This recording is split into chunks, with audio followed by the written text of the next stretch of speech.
British शासन के अधीन भारत, शासन और अन्य पहलू। अध्याय 26। संवैधानिक, प्रशासनिक और न्यायिक विकास।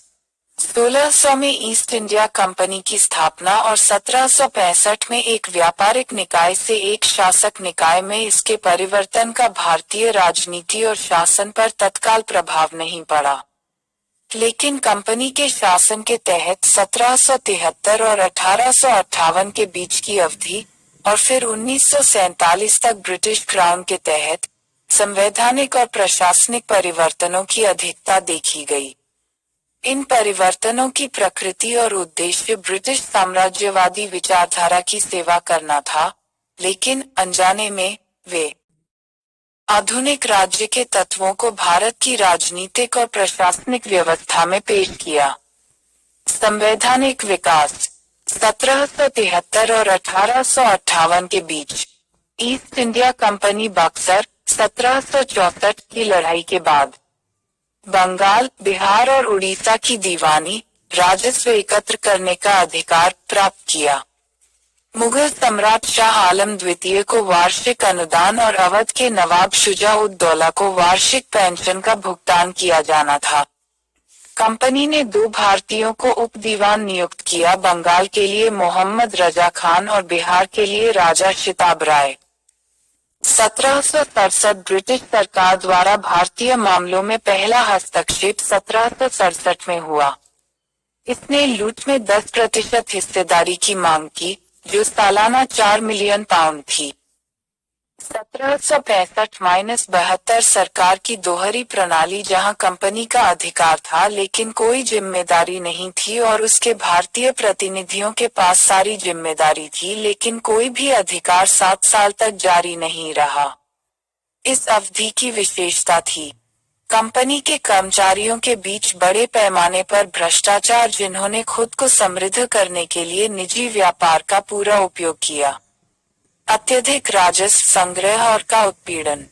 किसान और कंपनी का दिवाला, जबकि नौकर फल फूल रहे थे। अब तक ब्रिटिश सरकार ने अपने व्यवसाय में कुछ आदेश लाने के लिए कंपनी को विनियमित करने का निर्णय लिया। अब से कानूनों को नियंत्रित करने में धीरे धीरे वृद्धि होगी। 1773 का विनियमन अधिनियम। 1773 के विनियमन अधिनियम ने ईस्ट इंडिया कंपनी के कामकाज को नियंत्रित और विनियमित करने के प्रयास में भारतीय मामलों में ब्रिटिश सरकार की भागीदारी के बारे में बताया। इसने माना कि भारत में कंपनी की भूमिका केवल व्यापार से लेकर प्रशासनिक और राजनीतिक क्षेत्रों तक फैली हुई है, और केंद्रीकृत प्रशासन के तत्व को पेश किया। कंपनी के निदेशकों के लिए आवश्यक थे राजस्व मामलों और सिविल के संबंध में सभी पत्राचार जमा करें, और सरकार को सैन्य प्रशासन। इस प्रकार के लिए पहली बार ब्रिटिश कैबिनेट को भारतीय मामलों पर नियंत्रण रखने का अधिकार दिया गया था। बंगाल में प्रशासन गवर्नर जनरल और 4 सदस्यों वाली एक परिषद द्वारा किया जाना था, जो नागरिक और सैन्य सरकार का प्रतिनिधित्व करती थी। उन्हें बहुमत के नियम के अनुसार कार्य करना आवश्यक था। वारेन हेस्टिंग्स और 4 अन्य को अधिनियम में नामित किया गया था, बाद में लोगों को किया गया था। कंपनी द्वारा नियुक्त किया जाएगा। बंगाल में मूल और अपीलीय क्षेत्राधिकार के साथ एक सर्वोच्च न्यायालय की स्थापना की जानी थी, जहां सभी विषय निवारण की मांग कर सकते थे। व्यवहार में, हालांकि, सर्वोच्च न्यायालय के पास परिषद की तुलना में एक बहस योग्य क्षेत्राधिकार था, जिसने विभिन्न समस्याएं पैदा की। गवर्नर जनरल बॉम्बे और मद्रास पर फिर से कुछ शक्तियों का प्रयोग कर सकता था, एक अस्पष्ट प्रावधान जिसने कई समस्याएं पैदा की। पूरी योजना चेक एंड बैलेंस पर आधारित थी। संशोधन 1781। सुप्रीम का अधिकार क्षेत्र। कोर्ट को परिभाषित किया गया था कलकत्ता के भीतर, यह प्रतिवादी के पर्सनल लॉ को प्रशासित करना था। सरकार के सेवक अपने कर्तव्यों का निर्वहन करते हुए कुछ भी करने से बच जाते थे। विषयों के सामाजिक और धार्मिक उपयोगों का सम्मान किया जाना था। Pitt's India act 1784। Pitt's India act ने ब्रिटिश सरकार को कंपनी के मामलों पर नियंत्रण का एक बड़ा उपाय दिया। वस्तुतः कंपनी राज्य का अधीनस्थ विभाग बन गई। भारत में कंपनी के क्षेत्रों को ब्रिटिश संपत्ति कहा जाता था। कंपनी के मामलों पर सरकार का नियंत्रण काफी बढ़ा दिया गया था। एक बोर्ड ऑफ कंट्रोल जिसमें राजकोष के चांसलर, राज्य के एक सचिव और प्रिवी काउंसिल के 4 सदस्य, क्राउन द्वारा नियुक्त किए जाने वाले, शामिल थे। कंपनी के नागरिक, सैन्य और राजस्व मामलों पर नियंत्रण रखने के लिए थे। सभी प्रेषणों को बोर्ड द्वारा अनुमोदित किया जाना था। इस प्रकार नियंत्रण की एक दोहरी प्रणाली स्थापित की गई थी। भारत में गवर्नर जनरल की एक परिषद होनी चाहिए थी। 3 में से कमांडर इन चीफ सहित और बॉम्बे और मद्रास की प्रेसिडेंसी को गवर्नर जनरल के अधीन कर दिया गया। आक्रामक युद्धों और संधियों, अक्सर उल्लंघन, पर एक सामान्य निषेध रखा गया था। 1786 का अधिनियम कॉर्नवालिस गवर्नर जनरल और कमांडर इन चीफ दोनों की शक्तियां प्राप्त करना चाहता था। नए अधिनियम ने इस मांग को स्वीकार कर लिया और उसे शक्ति भी दी। कॉर्नवालिस को परिषद के निर्णय को रद्द करने की अनुमति दी गई थी यदि निर्णय की जिम्मेदारी उसके पास थी। बाद में इस प्रावधान को सभी गवर्नर जनरलों के लिए बढ़ा दिया गया था। 1793 का चार्टर अधिनियम इस अधिनियम ने कंपनी के वाणिज्यिक विशेषाधिकारों का नवीनीकरण किया। अगले 20 वर्षों के लिए कंपनी भारतीय राजस्व से आवश्यक व्यय, ब्याज, लाभांश, वेतन आदि का भुगतान करने के बाद ब्रिटिश सरकार को सालाना 5 लाख पाउंड का भुगतान करना था। नियुक्ति के लिए शाही मंजूरी अनिवार्य थी। गवर्नर जनरल, गवर्नर और कमांडर के मुख्य में कंपनी के वरिष्ठ अधिकारियों को बिना अनुमति के भारत छोड़ने से रोक दिया गया था। ऐसा करने को इस्तीफे के रूप में माना जाता था। कंपनी को लाइसेंस देने का अधिकार था, व्यक्तियों के साथ साथ कंपनी के कर्मचारियों में व्यापार करने के लिए। इंडिया लाइसेंस, जिसे विशेषाधिकार या देश व्यापार के रूप में जाना जाता है, ने चीन को अफीम के शिपमेंट का मार्ग प्रशस्त किया। राजस्व प्रशासन को न्यायपालिका के कार्यों से अलग कर दिया गया और इसके कारण माल अदालतें गायब हो गईं। गृह सरकार के सदस्यों को भारतीय राजस्व से भुगतान किया जाना था, जो 1919 तक जारी रहा। 1813 का चार्टर एक्ट इंग्लैंड में व्यापारिक हितों को समाप्त करने के लिए दबाव बना रहा था। हस्तक्षेप की भावना और नेपोलियन द्वारा महाद्वीपीय व्यवस्था, जिसके द्वारा यूरोपीय बंदरगाहों को ब्रिटेन के लिए बंद कर दिया गया था, के कारण भारत में व्यापार पर कंपनी के एकाधिकार के लिए 1813 के अधिनियम ने इन शिकायतों के निवारण की मांग की। भारत में व्यापार पर कंपनी का एकाधिकार समाप्त हो गया, लेकिन कंपनी ने चीन के साथ व्यापार और चाय में व्यापार को बरकरार रखा। कंपनी के शेयरधारकों को 10.5% दिया गया था। भारत के राजस्व पर प्रतिशत लाभांश कंपनी को क्राउन की संप्रभुता पर प्रतिकूल प्रभाव डाले बिना प्रदेशों और राजस्व पर और 20 वर्षों तक अपना कब्जा बनाए रखना था। इस प्रकार भारत में ब्रिटिश क्षेत्रों की संवैधानिक स्थिति को पहली बार स्पष्ट रूप से परिभाषित किया गया था। नियंत्रण बोर्ड की शक्तियां आगे थीं। बड़ा हुआ। प्रत्येक वर्ष भारत के मूल निवासियों के बीच साहित्य, विद्या और विज्ञान के पुनरुत्थान, संवर्धन और प्रोत्साहन के लिए 1 लाख रुपए की राशि अलग रखी जानी थी। यह राज्य के दृष्टिकोण से एक महत्वपूर्ण बयान था। शिक्षा के लिए जिम्मेदारी मद्रास, बॉम्बे और कलकत्ता की परिषदों द्वारा बनाए गए नियमों को अब ब्रिटिश संसद के समक्ष रखना आवश्यक था। इस प्रकार भारत में ब्रिटिश क्षेत्रों की संवैधानिक स्थिति को किसके लिए स्पष्ट रूप से परिभाषित किया गया था? पहली बार वाणिज्यिक लेन देन और क्षेत्रीय राजस्व के संबंध में अलग खाते रखे जाने थे। नियंत्रण बोर्ड के अधीक्षण और निर्देशन की शक्ति को न केवल परिभाषित किया गया, बल्कि इसका काफी विस्तार भी किया गया। ईसाई मिशनरियों को भी भारत आने और अपने धर्म का प्रचार करने की अनुमति थी।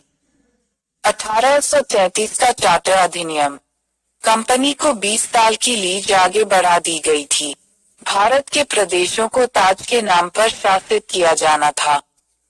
चीन और चाय के साथ व्यापार पर कंपनी का एकाधिकार भी समाप्त हो गया। यूरोपीय आप्रवासन और भारत में संपत्ति के अधिग्रहण पर सभी प्रतिबंध हटा दिए गए थे। इस प्रकार रास्ता भारत के थोक यूरोपीय उपनिवेशीकरण के लिए मार्ग प्रशस्त किया गया था। भारत में सरकार के वित्तीय, विधायी और प्रशासनिक केंद्रीकरण की परिकल्पना की गई थी। गवर्नर जनरल को अधिकार दिया गया था। कंपनी के सभी नागरिक और सैन्य मामलों का अधीक्षक, नियंत्रण और निर्देशन बंगाल, मद्रास, बॉम्बे और अन्य सभी क्षेत्रों को गवर्नर जनरल के पूर्ण नियंत्रण में रखा गया था। सभी राजस्व प्राधिकरण के तहत जुटाए जाने थे। गवर्नर जनरल के पास जिसका पूर्ण नियंत्रण होगा। खर्च पर भी मद्रास और बॉम्बे की सरकारें अपनी विधायी शक्तियों से पूरी तरह से वंचित थीं और गवर्नर जनरल को कानून की परियोजनाओं को प्रस्तावित करने के अधिकार के साथ छोड़ दिया गया था, जिसे उन्होंने समीचीन माना था। गवर्नर जनरल के में एक कानून सदस्य जोड़ा गया था। कानून बनाने पर पेशेवर सलाह के लिए परिषद। भारतीय कानूनों को संहिताबद्ध और समेकित किया जाना था। किसी भी भारतीय नागरिक को धर्म, रंग, जन्म, वंश आदि के आधार पर कंपनी के तहत रोजगार से वंचित नहीं किया जाना था। हालांकि वास्तविकता अलग थी। इस घोषणा ने भारत में राजनीतिक आंदोलन की चादर एंकर का गठन किया। प्रशासन से कदम उठाने को कहा गया है। दासों की स्थिति में सुधार करना और अंततः समाप्त करना। गुलामी। दास प्रथा को 1843 में समाप्त कर दिया गया था। 1853 का चार्टर अधिनियम। कंपनी को क्षेत्रों पर कब्जा जारी रखना था, जब तक कि संसद अन्यथा प्रदान न करे। निदेशक मंडल की शक्ति को घटाकर 18 कर दिया गया। सेवाओं पर कंपनी के संरक्षण को भंग कर दिया गया था। सेवाओं को अब एक प्रतियोगी परीक्षा के लिए खोल दिया गया था। विधि सदस्य का पूर्ण सदस्य बन गया। गवर्नर जनरल की कार्यकारी परिषद। विधायी उद्देश्यों के लिए 6 अतिरिक्त सदस्यों को शामिल करने के साथ ब्रिटिश भारत सरकार के कार्यकारी और विधायी कार्यों का पृथक्करण आगे बढ़ा। भारतीय विधायिका में स्थानीय प्रतिनिधित्व पेश किया गया था। विधायी विंग को भारतीय विधान परिषद के रूप में जाना जाने लगा। हालांकि एक कानून प्रख्यापित किया जाना है। गवर्नर जनरल की सहमति की आवश्यकता थी और गवर्नर जनरल विधान परिषद के किसी भी विधेयक को वीटो कर सकता था। बेहतर सरकार के लिए अधिनियम। भारत 1858। 1857 के विद्रोह ने एक जटिल स्थिति में प्रशासन में कंपनी की सीमाओं को उजागर कर दिया था। तब तक ज्यादा जवाबदेही नहीं थी। 1858 के अधिनियम ने इस विसंगति को दूर करने की मांग की। भारत को राज्य के सचिव और 15 की एक परिषद के माध्यम से और क्राउन के नाम पर शासित किया जाना था। पहल और अंतिम निर्णय राज्य के सचिव के पास होना था और परिषद प्रकृति में सिर्फ सलाहकार होना था। इस प्रकार पिट्स इंडिया एक्ट द्वारा शुरू की गई दोहरी व्यवस्था समाप्त हो गई। गवर्नर जनरल वायसराय बने, उनकी प्रतिष्ठा। यदि अधिकार नहीं तो वृद्धि हुई। क्राउन द्वारा सत्ता की धारणा पदार्थ के बजाय औपचारिकता में से एक थी। इसने कंपनी के प्रशासन के पहले से ही मरे हुए घोड़े को एक सभ्य अंत्येष्टि प्रदान की। 1858 के बाद के विकास। आजादी। भारतीय परिषद अधिनियम 1861। 1861 के अधिनियम ने इस बात को आगे बढ़ाया कि विधायी निकायों में गैर अधिकारियों के प्रतिनिधियों के सिद्धांत को स्वीकार किया गया। कानूनों को उचित विचार विमर्श के बाद बनाया जाना था और कानून के टुकड़ों के रूप में उन्हें केवल उसी विचार विमर्श प्रक्रिया द्वारा बदला जा सकता था। कानून बनाना इस प्रकार नहीं था, अब कार्यपालिका के अनन्य व्यवसाय के रूप में देखा जाता है। लॉर्ड कैनिंग द्वारा शुरू की गई पोर्टफोलियो प्रणाली ने भारत में कैबिनेट सरकार की नींव रखी।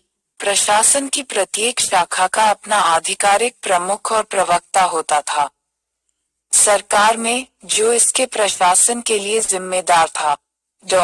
बॉम्बे और मद्रास की सरकारों में विधायी शक्तियां निहित करके और अन्य प्रांतों में समान विधान परिषदों की स्थापना के लिए प्रावधान करके अधिनियम ने विधायी हस्तांतरण की नींव रखी। हालांकि 1861 के अधिनियम द्वारा स्थापित विधान परिषदों के पास कोई वास्तविक शक्तियां नहीं थीं और उनमें कई कमजोरियां थीं। परिषदें सरकार की पिछली स्वीकृति के बिना महत्वपूर्ण मामलों और वित्तीय मामलों पर चर्चा नहीं कर सकती थीं। बजट पर उनका कोई नियंत्रण नहीं था। वे कार्यकारी कार्रवाई पर चर्चा नहीं कर सके। विधेयक को अंतिम रूप से पारित करने के लिए वायसराय की स्वीकृति की आवश्यकता होती है। वायसराय द्वारा अनुमोदित होने पर भी राज्य का सचिव एक कानून को अस्वीकार कर सकता है। गैर सरकारी के रूप में जुड़े भारतीय कुलीन वर्ग के सदस्य थे केवल। भारतीय परिषद अधिनियम 1892। 1885 में भारतीय राष्ट्रीय कांग्रेस की स्थापना हुई। कांग्रेस ने परिषदों के सुधार को अन्य सभी सुधारों की जड़ के रूप में देखा। यह कांग्रेस की मांग के जवाब में था कि विधान परिषदों का विस्तार किया गया था कि भारतीय परिषद अधिनियम 1892 द्वारा केंद्रीय, शाही और प्रांतीय विधान परिषदों दोनों में गैर आधिकारिक सदस्यों की संख्या में वृद्धि की गई थी। गवर्नर जनरल या भारतीय विधान परिषद, जैसा कि ज्ञात हुआ कि विधान परिषद का विस्तार किया गया। विश्वविद्यालयों, जिला बोर्डों, नगर पालिकाओं, जमींदार, व्यापार निकाय और वाणिज्य मंडल थे। प्रांतीय परिषदों में सदस्यों की सिफारिश करने का अधिकार। इस प्रकार प्रतिनिधित्व का सिद्धांत पेश किया गया था। यद्यपि अधिनियम में चुनाव शब्द को दृढ़ता से टाला गया था, कुछ गैर सरकारी सदस्यों के चयन में अप्रत्यक्ष चुनाव के एक तत्व को स्वीकार किया गया था। विधायिकाओं के सदस्य अब हकदार थे वित्तीय विवरणों पर अपने विचार व्यक्त करने के लिए जो अब से विधायिकाओं के पटल पर बनाए जाने थे। वे 6 दिनों का नोटिस देकर जनहित के मामलों पर कार्यपालिका से कुछ सीमा के भीतर सवाल भी कर सकते थे। भारतीय परिषद अधिनियम 1909 मौले मिंटो सुधारों के रूप में लोकप्रिय। अधिनियम ने देश के शासन में एक प्रतिनिधि और लोकप्रिय तत्व लाने का पहला प्रयास किया। शाही विधान परिषद की ताकत बढ़ा दी गई थी। केंद्र सरकार के संबंध में एक भारतीय सदस्य पहली बार कार्यकारी परिषद में लिया गया था। गवर्नर जनरल के सत्येंद्र प्रसाद सिन्हा पहले थे। गवर्नर जनरल या वायसराय में शामिल होने के लिए भारतीय कार्यकारी परिषद कानून के सदस्य के रूप में प्रांतीय कार्यकारिणी परिषद के सदस्यों की संख्या बढ़ा दी गई।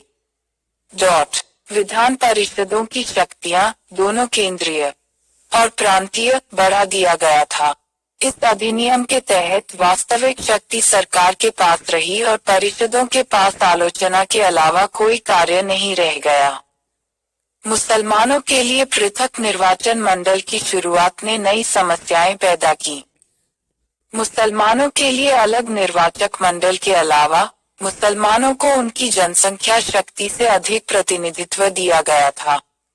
साथ ही मुस्लिम मतदाताओं के लिए आय योग्यता हिंदुओं की तुलना में कम रखी गई थी। चुनाव प्रणाली बहुत अप्रत्यक्ष थी।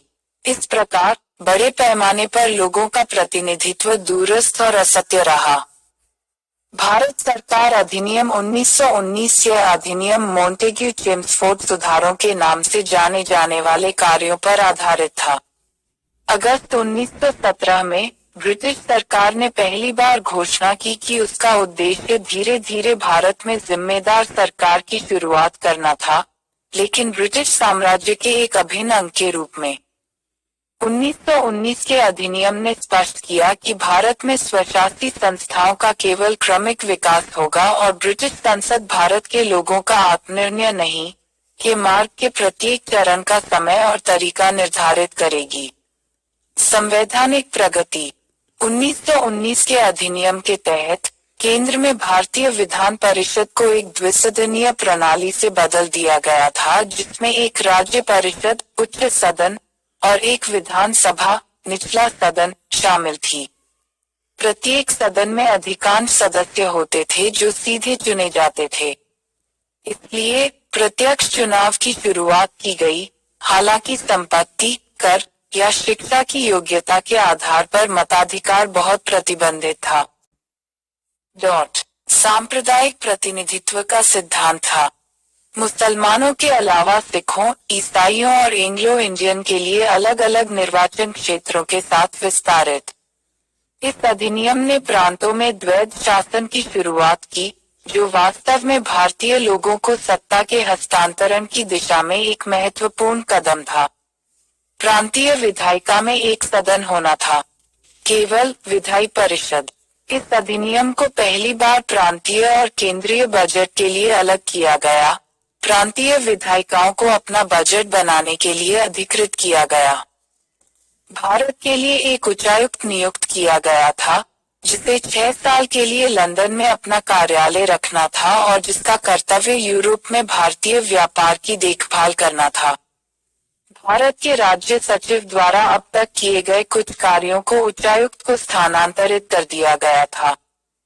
भारत के राज्य सचिव, जो भारतीय राजस्व से अपना वेतन प्राप्त करते थे, अब ब्रिटिश राजकोष द्वारा भुगतान किया जाना था।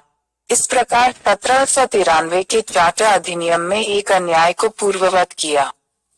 यद्यपि भारतीय नेताओं को पहली बार इस अधिनियम के तहत संवैधानिक ढांचे में कुछ प्रशासनिक अनुभव प्राप्त हुआ, लेकिन जिम्मेदार सरकार की मांग की कोई पूर्ति नहीं हुई। हालांकि केंद्र और प्रांतों के बीच विषयों के सीमांकन के साथ प्रांतों पर कुछ हद तक शक्ति का हस्तांतरण हुआ, लेकिन संरचना एकात्मक और केंद्रीकृत बनी रही। प्रांतीय क्षेत्र में द्वैध शासन विफल रहा। केंद्रीय विधायिका, हालांकि पिछली विधान परिषदों की तुलना में अधिक प्रतिनिधि थी और पहली बार वोट आपूर्ति की शक्ति के साथ सरकार को बदलने की कोई शक्ति नहीं थी, और यहाँ तक कानून और वित्तीय नियंत्रण के क्षेत्र में इसकी शक्तियां सीमित और अधीन थीं। गवर्नर जनरल की अधिभावी शक्तियों के लिए विधायिका द्वारा पारित किसी भी विधेयक को वीटो करने या ब्रिटिश सम्राट की खुशी के संकेत के लिए उसे आरक्षित करने की अपनी मौजूदा शक्ति के अलावा गवर्नर जनरल को उन कानूनों के अधिनियमन को सुरक्षित करने की शक्ति दी गई, जिन्हें उन्होंने सुरक्षा, शांति या अंग्रेजों के हित। भारत या ब्रिटिश भारत का कोई भी भाग। 1919 के अधिनियम के तहत भारतीय विधायिका केवल एक गैर संप्रभु कानून बनाने वाली संस्था थी और पहले शक्तिहीन थी। सरकारी गतिविधि के सभी क्षेत्रों में कार्यपालिका, जैसा कि सुभाष कश्यप ने देखा है। Simon commission. 1919 के अधिनियम में प्रावधान था कि अधिनियम के 10 साल बाद एक शाही आयोग को उसके कामकाज पर रिपोर्ट करने के लिए नियुक्त किया जाएगा। नवंबर 1927 में निर्धारित समय से 2 साल पहले ब्रिटिश सरकार ने भारतीय सांविधिक आयोग के ऐसे आयोग की नियुक्ति की घोषणा की। आयोग ने 1930 में अपनी रिपोर्ट प्रस्तुत की। इसने सिफारिश की कि द्वैध शासन को समाप्त कर दिया जाए, प्रांतों में जिम्मेदार सरकार का विस्तार किया जाए, ब्रिटिश भारत और रियासतों का एक संघ स्थापित किया जाए और सांप्रदायिक मतदाताओं को जारी रखा जाए। द्वारा 3 गोलमेज सम्मेलन बुलाए गए थे। ब्रिटिश सरकार प्रस्तावों पर विचार करेगी। बाद में संवैधानिक सुधारों पर एक श्वेत पत्र प्रकाशित किया गया था। मार्च 1933 में ब्रिटिश सरकार द्वारा प्रावधानों युक्त एक संघीय ढांचे और प्रांतीय स्वायत्तता के लिए एक संयुक्त समिति ब्रिटिश संसद के सदनों के तहत स्थापित किया गया था। लॉर्ड लिनलिथगो ने इस योजना पर आगे विचार करने के लिए कहा। इसकी रिपोर्ट 1934 में प्रस्तुत किया गया था कि एक महासंघ की स्थापना की जाएगी यदि कम से कम 50% रियासतें शामिल होने के लिए तैयार थीं। यह इसी रिपोर्ट के आधार पर तैयार किया गया बिल पास हो गया। ब्रिटिश संसद द्वारा भारत सरकार बनने के लिए 1935 का अधिनियम, भारत सरकार अधिनियम 1935। इस अधिनियम में 321 अनुच्छेदों और 10 अनुसूचियों के साथ एक अखिल भारतीय संघ की स्थापना पर विचार किया गया, जिसमें राज्यपालों के प्रांतों और मुख्य आयुक्तों के प्रांतों और उन भारतीय राज्यों को शामिल किया जाना था जो एकजुट हो सकते थे। शामिल होने के इच्छुक प्रत्येक रियासत के शासक को परिग्रहण के एक दस्तावेज पर हस्ताक्षर करना था, जिसमें यह उल्लेख किया गया था कि किस हद तक अधिकार संघीय सरकार को आत्मसमर्पण किया जाना था। साइमन कमीशन द्वारा खारिज कर दिया गया द्वैध शासन था। संघीय कार्यकारिणी में प्रदान किया गया। संघीय विधानमंडल में 2 कक्ष, द्विसदनीय, राज्यों की परिषद और संघीय विधानसभा होनी थी। राज्यों की परिषद, उच्च सदन को एक स्थायी निकाय होना था। सदनों के बीच गतिरोध की स्थिति में संयुक्त बैठक का प्रावधान था। संघीय विधायी सूची, प्रांतीय विधायी सूची और समवर्ती विधायी सूची 3 विषय सूचियां होनी थीं।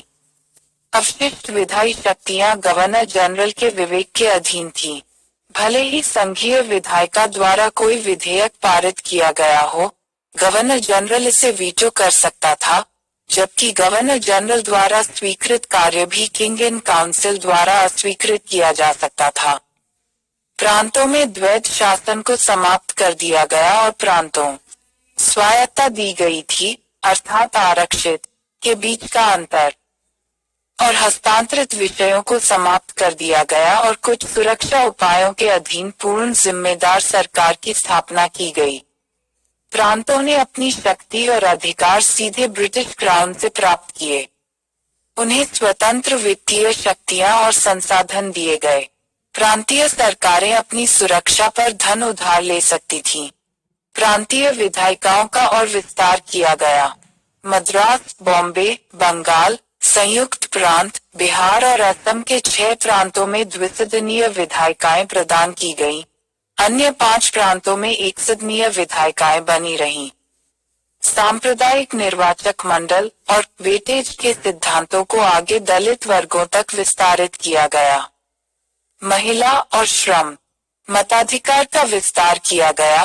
कुल जनसंख्या के लगभग 10% को मत देने का अधिकार प्राप्त हुआ। अधिनियम ने 1935 के अधिनियम की व्याख्या करने और अंतर्राज्यीय विवादों को निपटाने के लिए मूल और अपीलीय शक्तियों के साथ एक संघीय न्यायालय, जिसे 1937 में स्थापित किया गया था, के लिए भी प्रदान किया, लेकिन लंदन में प्रिवी काउंसिल को इस अदालत पर हावी होना था। राज्य सचिव की भारतीय परिषद ही समाप्त कर दिया। अखिल भारतीय संघ, जैसा कि अधिनियम में कल्पना की गई थी, भारत के विभिन्न दलों के विरोध के कारण कभी अस्तित्व में नहीं आया। ब्रिटिश सरकार ने 1 अप्रैल 1937 को प्रांतीय स्वायत्तता लागू करने का फैसला किया, लेकिन केंद्र सरकार ने मामूली संशोधनों के साथ 1919 के अधिनियम के अनुसार शासित होना जारी रखा। 1935 के अधिनियम का सक्रिय भाग 15 अगस्त 1947 तक प्रभावी रहा। 1935 का अधिनियम भारत को एक लिखित संविधान देने का एक प्रयास था, भले ही भारतीय इसमें शामिल नहीं थे। निर्माण और यह भारत में पूर्ण जिम्मेदार सरकार की दिशा में एक कदम था। हालांकि इस अधिनियम ने एक कठोर संविधान प्रदान किया जिसमें आंतरिक विकास की कोई संभावना नहीं थी। संशोधन का अधिकार ब्रिटिश संसद के लिए सुरक्षित था। सांप्रदायिक मतदाताओं की प्रणाली के विस्तार और विभिन्न हितों के प्रतिनिधित्व ने भारत के विभाजन में परिणत अलगाववादी प्रवृत्तियों को बढ़ावा दिया। 1935 के अधिनियम की लगभग सभी वर्गों ने निंदा की और कांग्रेस ने सर्वसम्मति से इसे खारिज कर दिया। कांग्रेस ने इसके बजाय वयस्कों के आधार पर निर्वाचित एक संविधान सभा बुलाने की मांग की। स्वतंत्र भारत के लिए संविधान बनाने के लिए मताधिकार। 1935 के अधिनियम के बाद कई अन्य विकास हुए। 1940 का अगस्त प्रस्ताव, 1942 का क्रिप्स प्रस्ताव, 1944 का सीआर फॉर्मूला, मुस्लिम लीग 1945 की वेवल योजना और कैबिनेट मिशन के सहयोग की कोशिश कर रहा था। फिर 1947 में माउंटबेटन योजना और अंत में भारतीय स्वतंत्रता अधिनियम 1947 आया। इन घटनाक्रमों पर पहले के अध्यायों में विस्तार से चर्चा की गई है।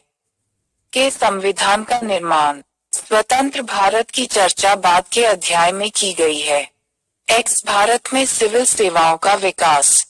ईस्ट इंडिया कंपनी द्वारा अपने वाणिज्यिक मामलों के लाभ के लिए भारत में शुरू की गई सिविल सेवा प्रणाली भारत में अधिग्रहित क्षेत्रों के प्रशासनिक मामलों की देखभाल के लिए एक अच्छी तरह से संरचित मशीनरी में बदल गई। वास्तव में शुरुआत में सिविल सेवा शब्द का इस्तेमाल वाणिज्यिक मामलों में लगे कंपनी के नौकरों को सैन्य और नौसेना सेवाओं में कार्यरत लोगों से अलग करने के लिए किया जाता था। धीरे धीरे सिविल सेवकों को अन्य जिम्मेदारियां और अधिकार दिए गए। कॉर्नवालिस की भूमिका। कॉर्नवालिस गवर्नर जनरल 1786-93 पहले व्यक्ति थे जिन्होंने सिविल सेवाओं को अस्तित्व में लाया और संगठित किया। उन्होंने भ्रष्टाचार को रोकने की कोशिश की, सिविल सेवकों के वेतन में वृद्धि, निजी व्यापार के खिलाफ नियमों का सख्त प्रवर्तन, सिविल सेवकों को उपहार, रिश्वत लेने से रोकना आदि और वरिष्ठता के माध्यम से पदोन्नति लागू करना। वेलेस्ली की भूमिका। 1800 में वेलेस्ली गवर्नर जनरल 1798-1805 ने नए रंगरूटों के प्रशिक्षण के लिए फोर्ट विलियम कॉलेज की स्थापना की। 1806 में वेलेस्ली के कॉलेज को निदेशक मंडल द्वारा अस्वीकृत कर दिया गया था और इसके बजाय रंगरूटों को 2 साल का प्रशिक्षण प्रदान करने के लिए इंग्लैंड के हेलीब्री में ईस्ट इंडिया कॉलेज की स्थापना की गई थी। 1853 का चार्टर अधिनियम। 1853 के चार्टर अधिनियम ने कंपनी के संरक्षण को समाप्त कर दिया, जिसके तहत अब से एक खुली प्रतियोगिता के माध्यम से भर्ती करने का आदेश दिया गया। हालांकि भारतीयों को शुरू से ही उच्च पदों से रोक दिया गया था। कॉर्नवालिस ने सोचा, हिंदुस्तान का हर मूल निवासी भ्रष्ट है। 1793 के चार्टर अधिनियम ने कंपनी के अनुबंधित सेवकों के लिए 500 पाउंड प्रति वर्ष के सभी पदों को आरक्षित कर दिया था। भारतीयों के बहिष्कार के कारण थे। यह विश्वास कि केवल अंग्रेज ही स्थापित कर सकते हैं ब्रिटिश हितों की सेवा करने वाली प्रशासनिक सेवाएं। यह विश्वास कि भारतीय अक्षम, अविश्वास योग्य और ब्रिटिश हितों के प्रति असंवेदनशील थे। तथ्य यह है कि यूरोपीय लोगों के बीच आकर्षक पदों के लिए उच्च प्रतिस्पर्धा थी, तो उन्हें भारतीयों को क्यों पेश करें। यद्यपि 1833 के चार्टर अधिनियम ने सैद्धांतिक रूप से भारतीयों के लिए सेवाओं को खोल दिया, प्रासंगिक प्रावधानों को वास्तव में कभी लागू नहीं किया गया था। 1857 के बाद जब भारतीयों ने उच्च सेवाओं में हिस्सेदारी का दावा किया, 1858 की उद्घोषणा ने सिविल सेवा के तहत कार्यालयों में भारतीयों को स्वतंत्र और निष्पक्ष रूप से शामिल करने के ब्रिटिश इरादे की घोषणा की। 1861 का भारतीय सिविल सेवा अधिनियम। इस अधिनियम ने कुछ पदों को नियुक्त सिविल सेवकों के लिए आरक्षित किया था, लेकिन यह परीक्षा इंग्लैंड में ग्रीक और लैटिन की शास्त्रीय शिक्षा के आधार पर अंग्रेजी भाषा में आयोजित की गई थी। अधिकतम अनुमेय आयु को धीरे धीरे कम किया गया। 23 1859 में से 22 1860 में से 21 1866 में और 19 1878 तक। 1863 में सत्येंद्र नाथ टैगोर पहले भारतीय बने। भारतीय सिविल सेवा के लिए अर्हता प्राप्त करने के लिए वैधानिक सिविल सेवा 1878-79 में लिटन ने वैधानिक सिविल सेवा की शुरुआत की, जिसमें राज्य के सचिव और वायसराय द्वारा अनुमोदन के अधीन स्थानीय सरकारों द्वारा नामांकन के माध्यम से उच्च परिवारों के भारतीयों द्वारा भरे जाने वाले अनुबंधित पदों का एक छठा हिस्सा शामिल था। लेकिन सिस्टम विफल हो गया और समाप्त कर दिया गया। कांग्रेस की मांग और एचिसन समिति 1885 में स्थापित होने के बाद भारतीय राष्ट्रीय कांग्रेस ने निम्नलिखित के लिए मांग उठाई। भर्ती के लिए आयु सीमा को कम करना और भारत और ब्रिटेन में एक साथ परीक्षा आयोजित करना। डिफरिन द्वारा स्थापित लोक सेवाओं पर एचिसन समिति 1886 ने सिफारिश की। वाचा और असंबद्ध शब्दों को छोड़ना। इंपीरियल इंडियन में सिविल सेवा का वर्गीकरण। सिविल सेवा इंग्लैंड में परीक्षा, प्रांतीय सिविल सेवा भारत में परीक्षा और अधीनस्थ सिविल सेवा भारत में परीक्षा तथा आयु सीमा बढ़ाकर 23 कर दी गई। 1893 में इंग्लैंड में हाउस ऑफ कॉमन्स ने भारत और इंग्लैंड में एक साथ परीक्षा आयोजित करने का समर्थन करते हुए एक प्रस्ताव पारित किया, लेकिन प्रस्ताव को कभी भी लागू नहीं किया गया। राज्य के सचिव किम्बले ने कहा, यह अनिवार्य है कि पर्याप्त संख्या में सिविल सेवा के सदस्य हमेशा यूरोपीय हों। मोंटफोर्ट सुधार 1919।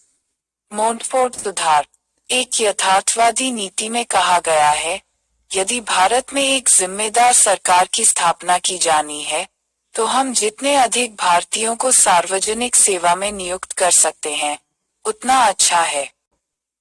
भारत और इंग्लैंड में एक साथ परीक्षा आयोजित करने की सिफारिश की तथा सिफारिश की कि 1/3 भर्तियां की जाएं। भारत में ही सालाना 1.5% की बढ़ोतरी की जाएगी। ली आयोग 1924 ली आयोग ने सिफारिश की कि राज्य के सचिव को भर्ती करना जारी रखना चाहिए। आईसीएस इंजीनियरों की सेवा की सिंचाई शाखा, भारतीय वन सेवा आदि, शिक्षा और सिविल चिकित्सा सेवा जैसे स्थानांतरित क्षेत्रों के लिए भर्ती प्रांतीय सरकारों द्वारा की जानी चाहिए। 50-50 समता के आधार पर आईसीएस में सीधी भर्ती यूरोपीय और भारतीयों के बीच 15 वर्षों में पहुंचा जा सकता है और एक लोक सेवा आयोग तुरंत स्थापित किया जाए, जैसा कि भारत सरकार में निर्धारित किया गया है। अधिनियम 1919 भारत सरकार अधिनियम 1935 के अधिनियम ने अपने क्षेत्रों के तहत एक संघीय लोक सेवा आयोग और प्रांतीय लोक सेवा आयोग की स्थापना की सिफारिश की, लेकिन नियंत्रण और अधिकार की स्थिति ब्रिटिश हाथों में रही और सिविल सेवा के भारतीयकरण की प्रक्रिया ने भारतीय हाथों में प्रभावी राजनीतिक शक्ति नहीं दी, क्योंकि भारतीय नौकरशाहों ने औपनिवेशिक शासन के एजेंट के रूप में काम किया। ब्रिटिश शासन के तहत सिविल सेवाओं का मूल्यांकन। जिस तरह भारतीयों को कानून और नीति निर्माण निकायों से व्यवस्थित रूप से बाहर रखा गया था, उन्हें ज्यादातर नीति कार्यान्वयन के लिए जिम्मेदार संस्थानों से बाहर रखा गया था। शासन के अन्य क्षेत्रों की तरह सिविल सेवा में यूरोपीय वर्चस्व का आश्वासन दिया गया था। यह मुख्यतः 2 प्रकार से किया जाता था। सबसे पहले, हालांकि भारतीयों ने 1863 से भारतीय सिविल सेवा आईसीएस के प्रतिष्ठित पदों में प्रवेश करना शुरू कर दिया था, फिर भी भारतीयों के लिए सिविल सेवाओं में प्रवेश करना बेहद मुश्किल था। आईसीएस के लिए प्रवेश परीक्षा आयोजित की गई थी। लंदन में केवल अंग्रेजी माध्यम में और विषयों में शास्त्रीय ग्रीक और लैटिन शिक्षा शामिल थी। इसके अलावा लिटन के तहत परीक्षा में बैठने की अधिकतम आयु 1859 में 23 से घटाकर 1878 में 19 कर दी गई थी। दूसरे, सत्ता और अधिकार के सभी प्रमुख पदों और जिन पर अच्छी तरह से भुगतान किया गया था, उन पर यूरोपीय लोगों का कब्जा था। यद्यपि 1918 के बाद राष्ट्रवादी दबाव में भारतीयकरण की धीमी प्रक्रिया हुई, महत्वपूर्ण और वरिष्ठ पदों पर यूरोपीय लोगों का कब्जा बना रहा। लेकिन धीरे धीरे भारतीयों को यह एहसास हुआ कि सिविल सेवा के भारतीयकरण ने किसी भी तरह से प्रभावी शक्ति को भारतीय हाथों में स्थानांतरित नहीं किया है। सिविल सेवा के भारतीय सदस्य अपने ब्रिटिश आकाओं के साम्राज्यवादी हितों की सेवा करते रहे। आधुनिक भारत में पुलिस व्यवस्था का विकास। पूर्व औपनिवेशिक भारत में मुगलों और अन्य देशी राज्यों के अधीन सरकारें निरंकुश प्रकृति की थीं और उनके पास एक अलग या औपचारिक पुलिस व्यवस्था का अभाव था। हालांकि अनादिकाल से रात में गांवों की रक्षा करने वाले पहरेदार हैं। बाद में मुगल शासन के तहत फौजदार थे जिन्होंने कानून और व्यवस्था बनाए रखने में मदद की, और अमिल जो मूल रूप से राजस्व संग्रहकर्ता थे लेकिन विद्रोहियों के साथ संघर्ष करना पड़ा, यदि कोई हो। कोतवाल शहरों में कानून व्यवस्था बनाए रखने के लिए जिम्मेदार था।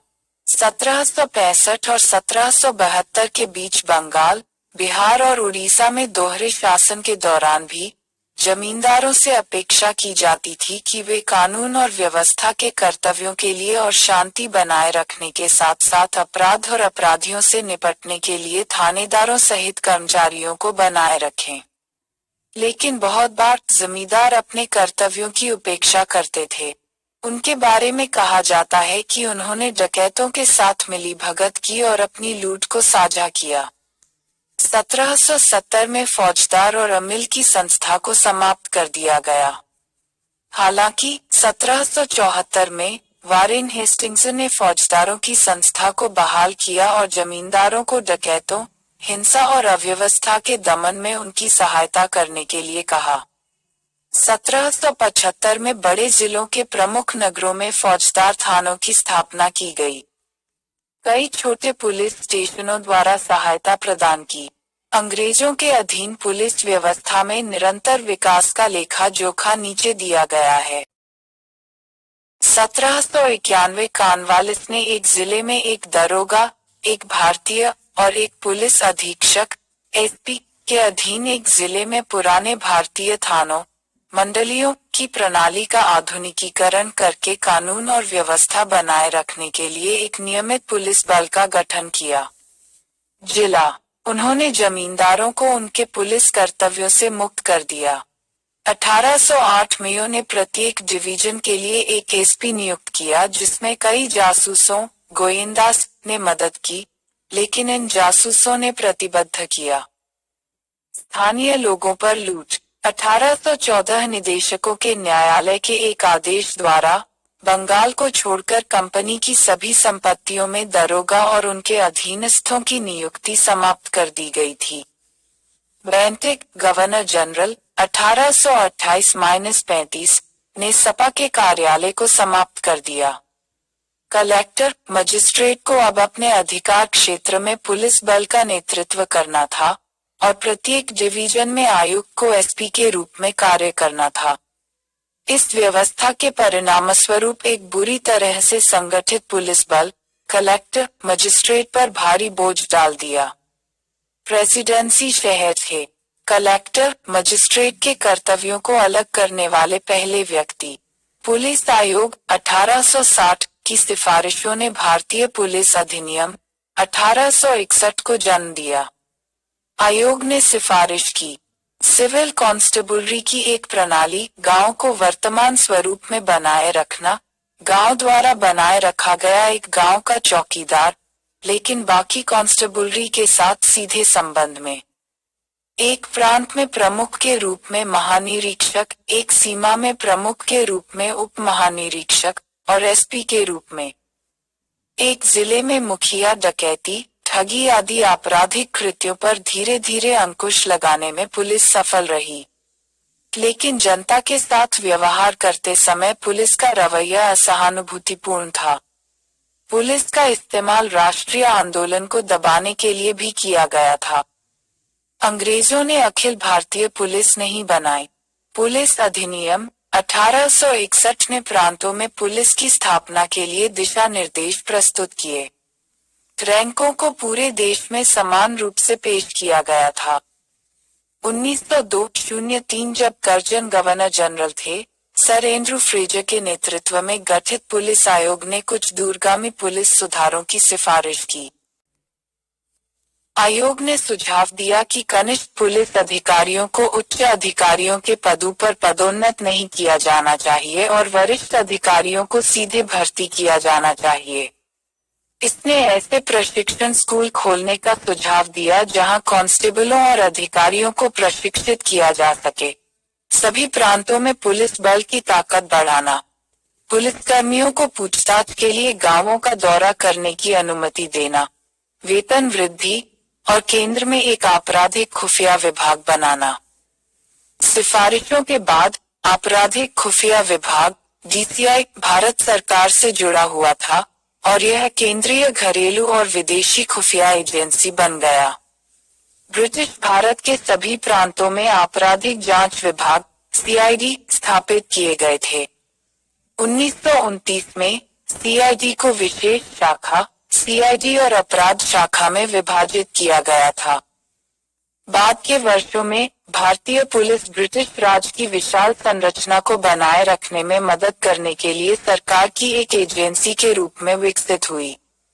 भारत में स्वशासन के लिए संघर्ष कर रहे बढ़ते राष्ट्रवादी आंदोलन को सरकार की दमनकारी नीतियों का सामना करना पड़ा और इस दमन में पुलिस की भूमिका स्पष्ट थी।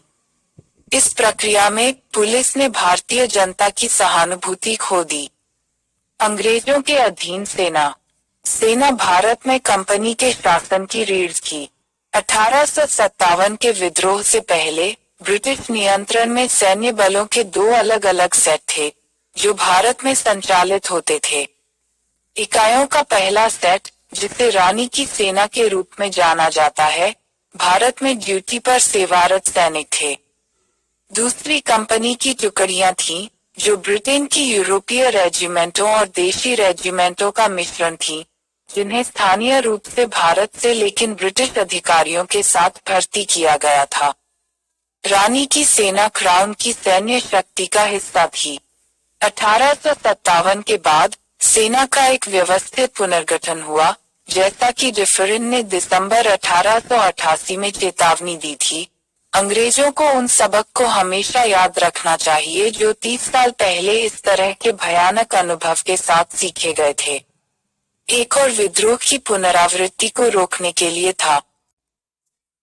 इस पुनर्गठन के पीछे मुख्य कारण साथ ही भारतीय सेना का इस्तेमाल क्षेत्र में अन्य साम्राज्यवादी शक्तियों से साम्राज्य के भारतीय क्षेत्र की रक्षा के लिए किया जाना था। रूस, जर्मनी, फ्रांस आदि सेना की भारतीय शाखा का उपयोग एशिया और अफ्रीका में विस्तार के लिए किया जाना था, जबकि ब्रिटिश खंड को कब्जे की सेना के रूप में इस्तेमाल किया जाना था। भारत पर ब्रिटिश पकड़ की अंतिम गारंटी। आरंभ में भारतीय शाखाओं पर यूरोपीय शाखा का आधिपत्य सुनिश्चित किया गया। 1859 और 1879 के आयोगों ने 1/3 श्वेत सेना के सिद्धांत पर जोर दिया, जैसा कि 1857 से पहले 14% था। अंत में भारतीयों से यूरोपीय लोगों का अनुपात सावधानी से बंगाल सेना में 1 से 2 और मद्रास और बॉम्बे सेनाओं में 2 से 5 पर निर्धारित किया गया था। प्रमुख भौगोलिक स्थानों और विभागों, जैसे कि तोपखाने, टैंक और सशस्त्र कोर पर सख्त यूरोपीय एकाधिकार बनाए रखा गया था। 1900 तक भारतीयों को दी जाने वाली राइफलें भी निम्न गुणवत्ता की थीं और द्वितीय विश्व युद्ध तक भारतीयों को इन उच्च तकनीकी विभागों में जाने की अनुमति नहीं थी। अधिकारी रैंक में किसी भी भारतीय को अनुमति नहीं दी गई थी और 1914 तक एक भारतीय जिस उच्चतम रैंक तक पहुंच सकता था, वह एक सूबेदार का था। केवल 1918 के बाद से भारतीयों को कमीशन रैंक में अनुमति दी गई थी। 1926 के अंत तक भारतीय सैंडहर्स्ट समिति 1952 के लिए 50% भारतीय अधिकारी संवर्ग की कल्पना कर रही थी। भारतीय शाखा का पुनर्गठन संतुलन और प्रतिवाद या फूट डालो और राज करो की नीति के आधार पर किया गया था। 1879 के सेना आयोग ने इस बात पर जोर दिया था कि पर्याप्त यूरोपीय बल के भव्य प्रतिरूप के आगे मूल निवासियों के विरुद्ध मूल निवासियों का प्रतिवाद आता है। मार्शल रेस और नॉन मार्शल रेस की एक विचारधारा, जिसमें यह माना जाता था कि अच्छे सैनिक केवल कुछ विशिष्ट समुदायों से आ सकते हैं। विशेष रूप से 1880 के दशक के अंत से 1887 से 1892 तक commander in chief Lord Roberts के अधीन विकसित हुए। इसका उपयोग सिखों, गोरखाओं और पठानों की ओर निर्देशित एक भेदभावपूर्ण भर्ती नीति को सही ठहराने के लिए किया गया था, जिन्होंने विद्रोह के दमन में सहायता की थी और अपेक्षाकृत सीमांत सामाजिक समूह थे, इसलिए राष्ट्रवाद से प्रभावित होने की संभावना कम थी। अवध, बिहार, मध्य भारत और दक्षिण भारत के जिन सैनिकों ने विद्रोह में भाग लिया था, उन्हें गैर मार्शल घोषित कर दिया गया। इसके अलावा जाति और सांप्रदायिक सभी रेजिमेंटों में कंपनियों को शामिल किया गया और भारतीय रेजिमेंटों को एक दूसरे को संतुलित करने के लिए विभिन्न सामाजिक जातीय समूहों का मिश्रण बनाया गया। सैनिकों के बीच राष्ट्रवादी भावनाओं के विकास को रोकने के लिए सांप्रदायिक, जाति, आदिवासी और क्षेत्रीय चेतना को प्रोत्साहित किया गया। भारत के राज्य सचिव चार्ल्स वुड ने कहा, मैं अलग अलग रेजिमेंटों में एक अलग और प्रतिद्वंद्वी भावना रखना चाहता हूं, ताकि जरूरत पड़ने पर सिख, हिंदू, गोरखा में से किसी को भी बिना किसी जांच के गोली मार सके। अंत में समाचार पत्रों, पत्रिकाओं और राष्ट्रवादी प्रकाशनों को उन तक पहुंचने से रोकने जैसे उपायों के माध्यम से सैनिकों को जीवन और बाकी आबादी के विचारों से अलग करने के लिए सचेत प्रयास किए गए।